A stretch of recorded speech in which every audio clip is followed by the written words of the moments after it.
This is my next video blog. I actually made one before this and just haven't posted it. I made it several days ago, so I'm going to post these both at the same time. Updates on me. I've been continuing to work out, but not continuing to eat healthy, so I've been kind of hovering around the same weight, but I should be out on a 13-mile bike ride tomorrow. As far as court went, I went to court and I got offered a plea deal, and it was the worst plea deal ever. I should have pled not guilty and then hired a lawyer, because now this thing's costing me over $500. I could have hired a lawyer to get me out of the ticket for less than $500. I have to pay $130 once a month, every month through the month of June. And then, on top of that, I can't get another ticket before 2016, and if I do, I get my license suspended for 5 years. That means that if I get another ticket before 2016, I'm hiring a lawyer, essentially. I have just started writing for Bloody Fists, which is my friend's website, mixed martial arts website. Should be interesting. It's something to do in the off time while I'm still in the process of searching for a job and such. The whole Canada thing is still working its way through the pipes. I don't know how long it's going to take. That's up in the air, but I'm still working on it. I've got an interview with Dustin Poirier tomorrow for an MMA article that I'll be writing. Dustin Poirier, if you don't know, at UFC 125 on January 1st, 2011. Josh Crispy was supposed to fight Jose Aldo for the featherweight title. Jose Aldo had a compacted vertebrae, so Dustin Poirier stepped in to fight Josh Crispy instead. Dustin Poirier completely clowned Josh Crispy for 3 rounds, pulling off 30-27 across the board to win the fight. And I'll be talking to him tomorrow because he just signed to fight Ronnie Yahya, who just came off of a dominant win over Mike Brown, and they should be fighting at UFC 131. That should be on the main card, I would expect. So that'll be very interesting. It'll be my first MMA interview and my first MMA article, but I've written articles before. In movies, I just watched a phenomenal movie, my favorite movie of the year so far, called The Sunset Limited. It's a 2-man movie. It was adapted from a play that was written or performed back in 2006.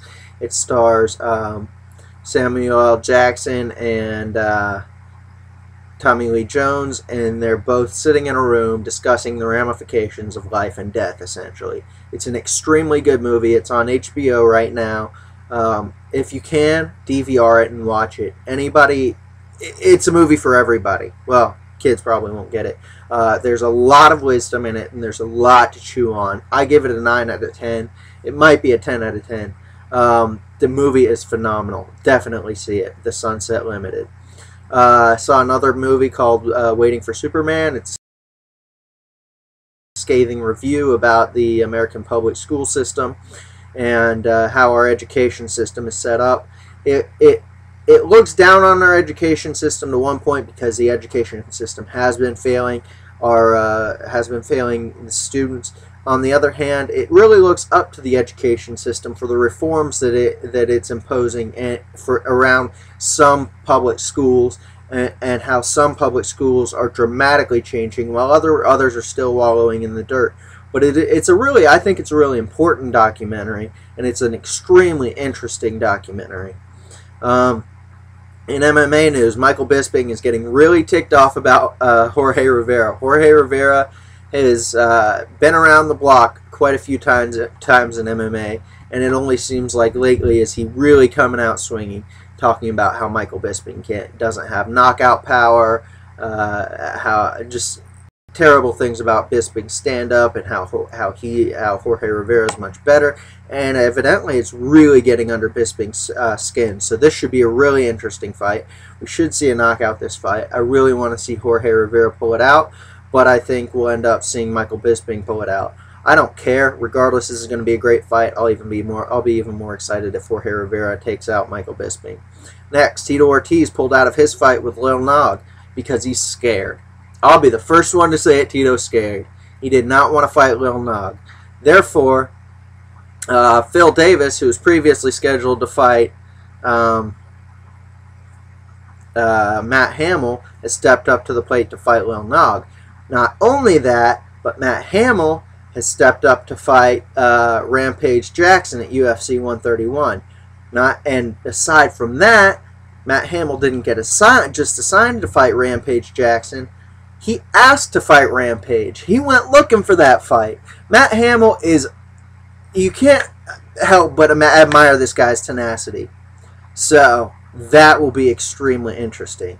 So that, look forward to Matt Hamill versus Rampage Jackson, probably headlining UFC 131, and then you've got Phil Davis versus Lil Nog headlining UFC on Versus 3.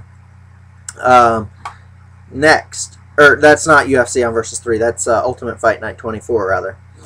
Kenny Florian has dropped down to featherweight. As previously noted, he will be fighting Diego Nunes, who is a top featherweight, and they will be fighting at UFC 131. That's all I got for you now. Really good stuff coming up, and I'll try to get more regular on my video blogs again, but I'm not going to go back to daily. There's just not enough interesting stuff going on in my life to do that. Peace.